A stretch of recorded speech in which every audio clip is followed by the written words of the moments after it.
नमस्कार शेतकरी मित्रांनो, शेती बाजार भाव या यूट्यूब चॅनलमध्ये तुम्हा सर्वांचं स्वागत आहे।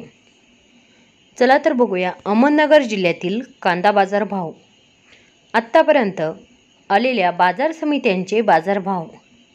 तत्पूर्वी तुम्ही जर या चॅनलवर नवीन आला असाल, चॅनलला सबस्क्राइब करा, व्हिडिओला लाईक करा, शेअर करा, जेणेकरून तुम्हाला नवीन व्हिडिओचे अपडेट लवकरात लवकर बघायला मिळेल।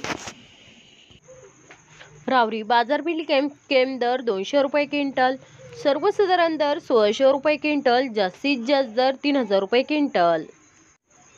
राहता बाजारपेठ केम दर 500 रुपये क्विंटल, सर्वसाधारण दर 2450 रुपये क्विंटल, जास्तीत जास्त दर 3100 रुपये क्विंटल। कोपरगाव उन्हाळी कांदा बाजारपेठ केम दर 1000 रुपये क्विंटल, सर्वसाधारण दर 2625 रुपये क्विंटल, जास्तीत जास्त दर 2833 रुपये क्विंटल। कोपरगाव उन्हाळी कांदा बाजारपेठ केम दर 1500 रुपये क्विंटल, सर्वसाधारण दर 2640 रुपये क्विंटल, जास्तीत जास्त दर 2800 रुपये क्विंटल। मित्रांनो, हे आतापर्यंत आलेले अहमदनगर जिल्ह्यातील कांदा बाजार भाव। चला भेटूया नवीन व्हिडिओमध्ये, तोपर्यंत नमस्कार, बाय बाय।